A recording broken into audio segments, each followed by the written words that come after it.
Mary pushed open the glass doors of the building just as the morning sun cast its first golden streaks across the city streets.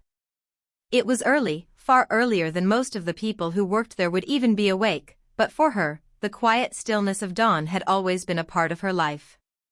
She carried her cleaning supplies in a sturdy canvas bag, the straps worn smooth from years of use.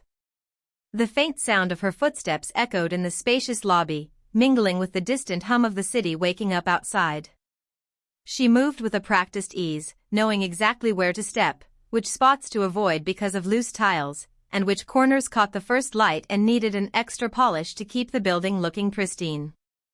Her uniform, a light blue shirt with a small embroidered logo, was neatly pressed, though the edges had faded from years of washing. She wore her hair tied back, not out of fashion, but out of practicality. She liked to keep it out of her face when she worked. The smell of fresh coffee from a nearby cafe drifted faintly into the air as she set down her bag near the supply closet. It was her ritual: place the bag down, stretch her back from the short walk, and take a deep breath before starting. For Mary, this was more than a job. She had been part of this building's rhythm for years, almost like a quiet guardian of its daily cycle. The lobby was still, the overhead lights casting a soft glow across the polished floors. The front desk, positioned at the far end, sat empty for the moment. The morning shift security guard usually arrived a few minutes later than she did, and in those moments, Mary enjoyed the silence. She liked the way the place felt before the noise and the rush, before hurried footsteps and ringing phones filled the air. She reached into her bag, pulling out a soft cloth and a bottle of glass cleaner.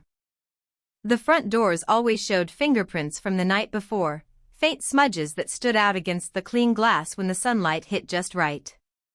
As she began wiping the surface, her mind wandered to her usual thoughts: the grocery list she needed to make, whether the weather would hold up for the weekend, and the quiet pride she felt in keeping this place spotless. The work was physical, but she didn't mind. She had always believed in doing things well, no matter the task. The satisfaction came not from others noticing, but from knowing herself that it was done right. A few minutes passed, and she moved toward the lobby seating area. The chairs were arranged neatly in a semicircle, and she adjusted one slightly so it aligned perfectly with the rest. She had an eye for details that most people never saw, but she saw them all. She knelt down to pick up a small piece of paper that had been left under one of the chairs, tossing it into the trash bag she carried on her hip. It was in moments like these, in the quiet hum of her early morning routine, that she felt most at peace. Mary's steps took her toward the elevators. She pressed the button for the second floor, holding her supplies close to her side. The elevator doors slid open with a soft chime, revealing a mirrored interior.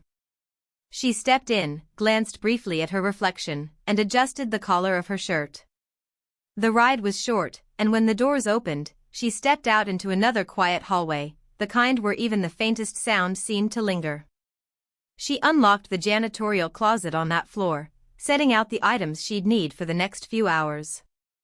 The rhythmic motions of her work, dusting, wiping, polishing, were second nature to her now. Each floor had its quirks, its little signs of the people who passed through daily. On one floor, there was always a coffee spill near the same office door. On another, someone regularly dropped candy wrappers by the vending machine. She never thought much of it. People left traces of themselves everywhere, and she was simply there to sweep them away. The morning light had begun to grow stronger, filtering in through the tall windows at the end of the hallway. It illuminated specks of dust floating in the air, and Mary paused for just a second to watch them, the tiny particles glinting like gold. Then she turned back to her work, humming softly under her breath. The sound of footsteps approaching from the stairwell began to grow louder, signaling the first stirrings of the day's activity in the building. The sound of the stairwell door opening broke the calm rhythm of Mary's morning. She didn't look up right away. She was focused on wiping down the brass railing along the hallway. The faint scent of metal polish lingered in the air, mingling with the fresh aroma of the lemon-scented cleaner she had been using earlier. The footsteps were heavy, purposeful, with the slight squeak of rubber soles gripping the polished tile. She recognized them, the security guard's gait was always the same, slow but deliberate, as though he wanted each step to be heard. He emerged from the stairwell, tall and broad-shouldered, wearing the standard dark navy uniform with the security company's badge sewn onto his chest. His belt was cluttered with the usual items: flashlight, radio, a ring of keys that jangled faintly with each movement. His cap was tilted slightly forward, shadowing his eyes. He had a way of scanning the space as though he were searching for something out of place, though Mary had noticed over the years that his attention often lingered more on people than on actual security threats. She gave him a polite nod, the kind she gave everyone in the building, but his eyes lingered on her longer than necessary.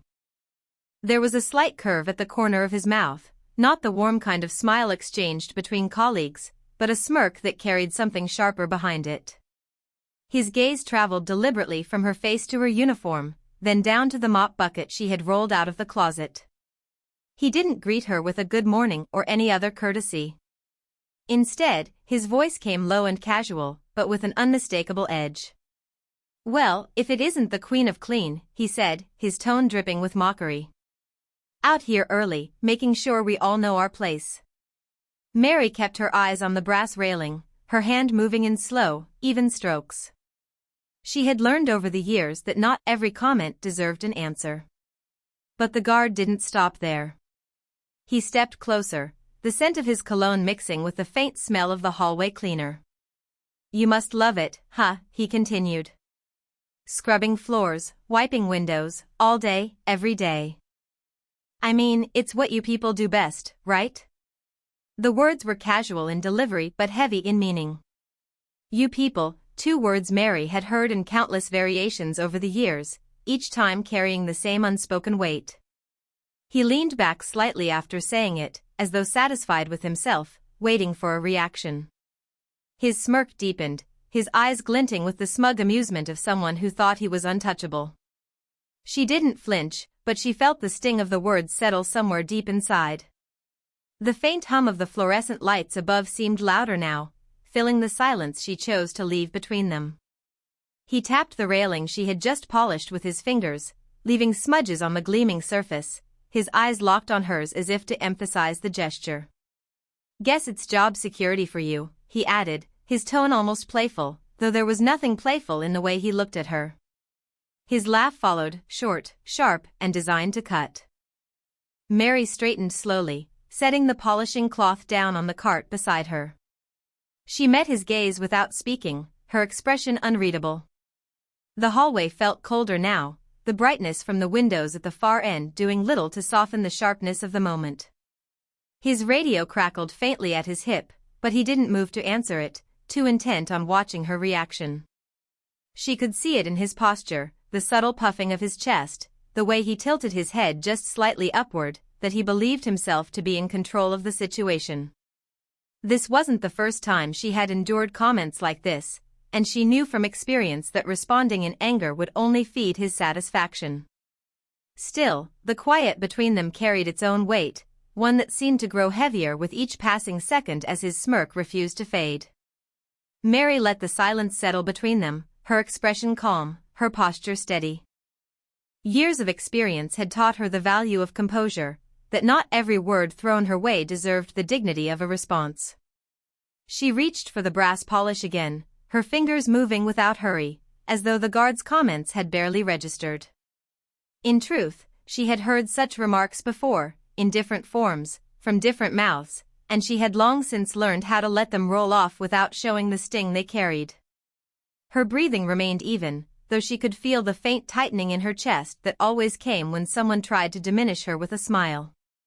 She focused on the small, controlled movements of her work, guiding the cloth in slow arcs across the railing until the surface gleamed once again. The guard lingered a few feet away, clearly expecting her to fire back, to break the silence he was deliberately taunting. When she didn't, his smirk faltered just slightly, replaced by the faint narrowing of his eyes. She had a way of holding herself in these moments, not defensive, not submissive, but grounded. It was the kind of presence that seemed to suggest she saw the bigger picture, that this exchange was not the defining moment of her morning. The guard shifted his weight, the sound of his shoes squeaking faintly against the tile. He seemed unsure whether to push further or walk away, but Mary gave him nothing to work with. She kept her gaze fixed on the railing, occasionally glancing toward the tall windows where the light had grown stronger, casting a warm glow across the lobby floor. Inside her mind, thoughts flickered by, but none of them found their way to her lips. She knew the satisfaction some people took in drawing out a defensive reaction, how it validated their own small sense of power. It was a game she refused to play. Instead, she let her movements speak for her, deliberate, methodical, unhurried. She moved past him without brushing his shoulder, rolling her cart toward the next section of the hallway. The faint squeak of the cart's wheels punctuated the quiet, filling the space where words might have been. The guard followed her with his eyes, his posture still puffed with authority, but there was an edge of impatience there now. His radio crackled again, the static louder this time, and a voice called out his name over the channel. He tapped the device but didn't answer, keeping his gaze on her as though unwilling to let the moment slip without some kind of reaction. Mary, however, gave no sign she noticed his continued attention. She reached for the spray bottle, misting the glass display case near the elevators, then wiped it down with smooth, even strokes until the reflection in the surface was flawless. Each action seemed to underline her decision not to engage, bending slightly to pick up a piece of litter near the baseboard, tucking it into the trash bag without a word, adjusting the placement of a chair in the seating area until it was perfectly aligned. The rhythm of her movements was unbroken, her pace unaltered. Her silence was not avoidance, it was control. The guard shifted again, his boots making a hollow sound on the floor as he took a step back. He muttered something under his breath, the words too faint to catch, and then leaned against the wall with his arms crossed. Mary didn't glance at him, but she was aware of his presence the way one is aware of a draft in the room, something you feel without needing to see. A few minutes passed like that, the only sounds the soft hiss of the cleaner's spray, the swish of the cloth, and the occasional creak from the building settling into the morning. The air between them felt taut, like a rope pulled tight, but she refused to be the one to loosen it. She moved on to the next task, her attention wholly on her work, each motion a quiet refusal to be diminished by the weight of his words. By mid-morning, the building had begun to come alive with the steady flow of tenants and office workers. The quiet that Mary enjoyed in the early hours had given way to the rhythmic thud of footsteps, the low hum of conversation, and the faint ring of phones drifting from open office doors. She had worked her way through several floors, completing her usual rounds, when she noticed a small printed notice taped near the lobby elevators. It was on the letterhead of the building's management office, the bold black text announcing that a tenant meeting was scheduled for later that day in the main conference room. Such meetings were not unusual, but this one was scheduled earlier than normal, and the list of topics mentioned at the bottom was brief: operational updates, building policies, and tenant relations. Mary's eyes lingered on the last phrase, her mind already making quiet connections. She folded the corner of the notice slightly, as though straightening it against the wall, and then moved on with her cart, not outwardly reacting to what she had read. As she polished the glass panels in the lobby, she saw the building manager arrive, brisk and efficient in her navy blazer, a leather folder tucked under her arm.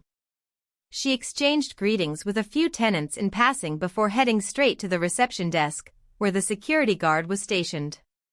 Their conversation was quiet, but Mary could see the way the manager leaned in slightly, her tone serious. The guard nodded at intervals, glancing once in Mary's direction before looking away. Mary kept her focus on her work, moving from one panel to the next, but she was listening in the way people do when they are not meant to hear. A fragment of words carried across the polished floor: later today, attendance, address concerns. The tone between them was not casual. Something about the guarded expressions told her that the upcoming meeting was not just routine housekeeping for the building's tenants. A few moments later, the building's assistant manager emerged from the elevator with a clipboard, making a quick survey of the lobby and reception area. She jotted a few notes before approaching Mary with a polite nod. "Conference rooms being set up on the 3rd floor," she said, her voice low but clear. "Everyone's expected to be there." She didn't elaborate, and Mary didn't ask. She simply nodded in return, her expression neutral, her hands still busy with the cloth she was using. She continued her rounds, moving through the second floor and then up to the third, where the main conference room overlooked the street below. The space was large, with a polished mahogany table at the center and rows of chairs arranged neatly around it. 2 staff members were placing pitchers of water and stacks of notepads at intervals along the table, while a third checked the microphones and projector. The room smelled faintly of fresh carpet cleaner and the faint citrus polish used on the table's surface. Mary walked past the doorway without pausing, but she caught sight of the nameplates being placed along the table. They bore the names of key tenants, management representatives, and a few individuals she didn't recognize. A folded sign labeled security sat at one end of the table. Another, simply labeled owner, was positioned near the head of the table.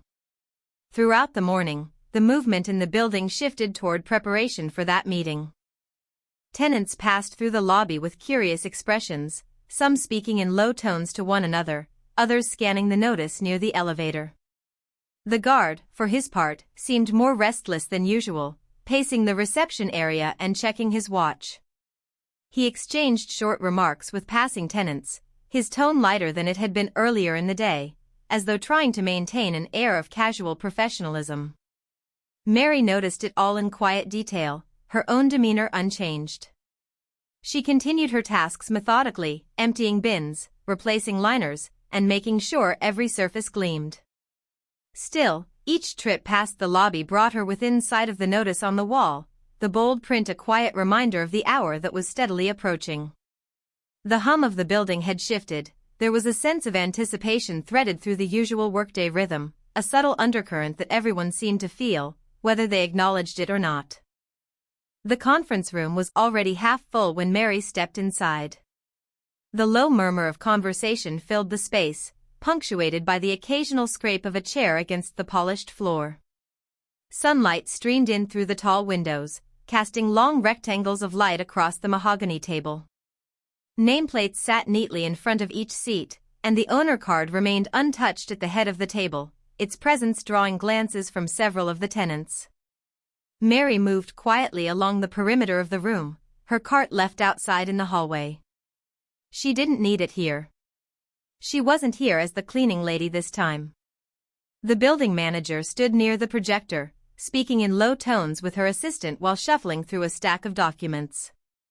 The security guard was at the far end of the table, leaning back slightly in his chair with his arms crossed. His eyes followed Mary as she crossed the room, though his expression was more guarded now than mocking. She took her seat at the head of the table without hesitation, the simple movement drawing a ripple of silence from those nearby. The manager glanced up and offered her a brief nod, as if confirming something unspoken. A few tenants shifted in their seats, their expressions a mixture of curiosity and dawning realization. Mary folded her hands on the table, her posture composed, her gaze steady. She didn't speak yet, she allowed the room to adjust to the sight of her in this position. The murmur of conversation began to fade, replaced by an expectant stillness. The assistant manager began handing out printed agendas, the pages sliding softly across the table's surface as they reached each participant. The heading read Building Operations and Tenant Relations, Special Meeting. Underneath, the bullet points were concise: updates on maintenance, review of building policies, and an open discussion on conduct and community standards.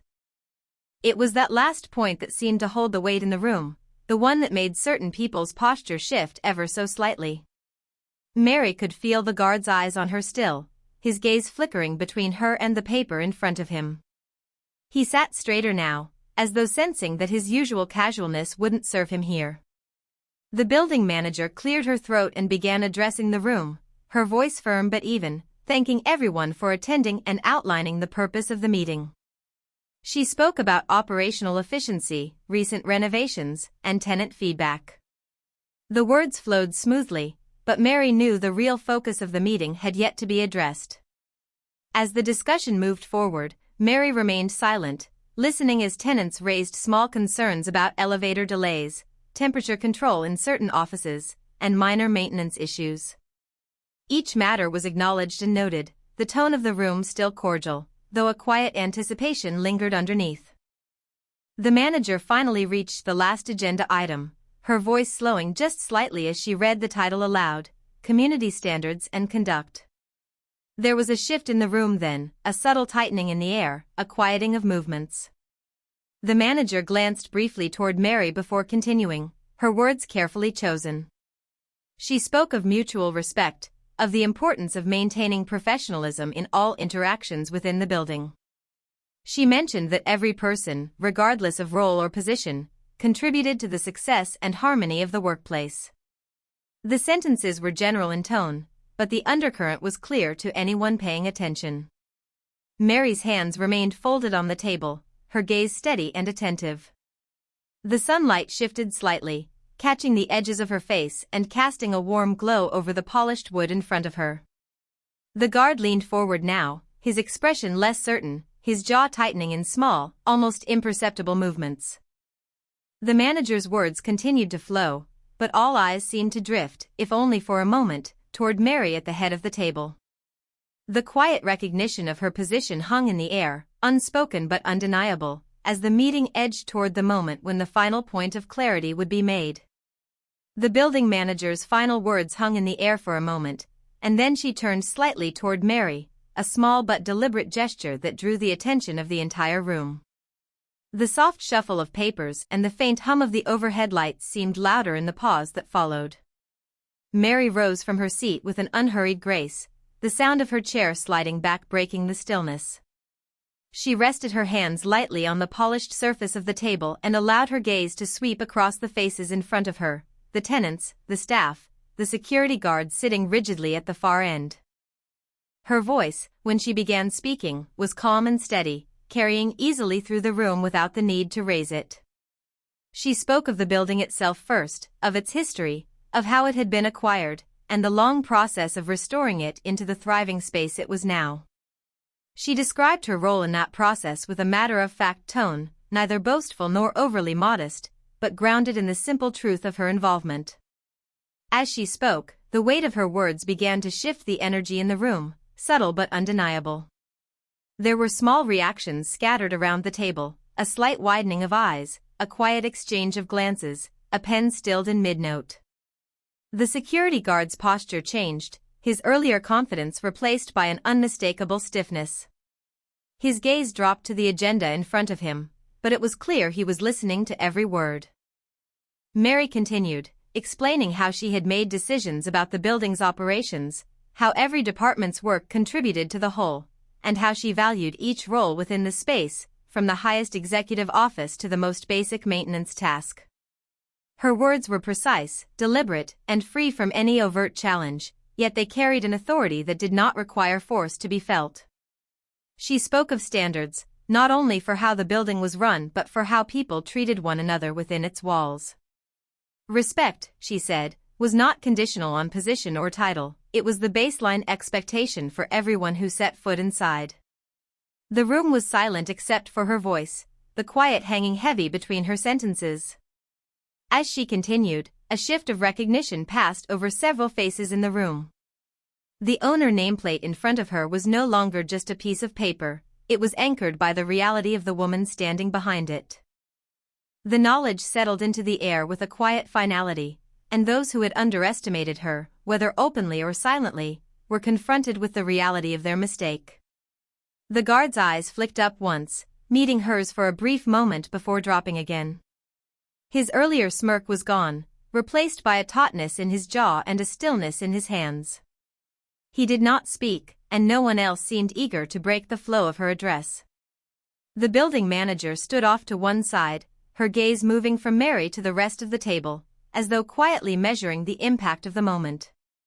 Mary's tone did not waver, and she did not rush.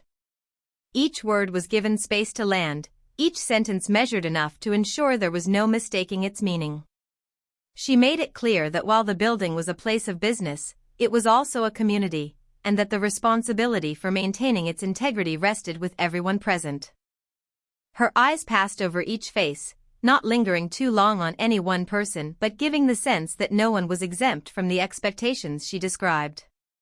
The air in the room felt different now, heavier for some, steadier for others. The faint ticking of the wall clock marked the seconds between her words, each one adding to the layered weight of what had been revealed. The quiet in the room was not the same as it had been at the start of the meeting. It was no longer simply waiting for what came next, but adjusting to the fact that the person they thought they knew was not the person who stood before them now.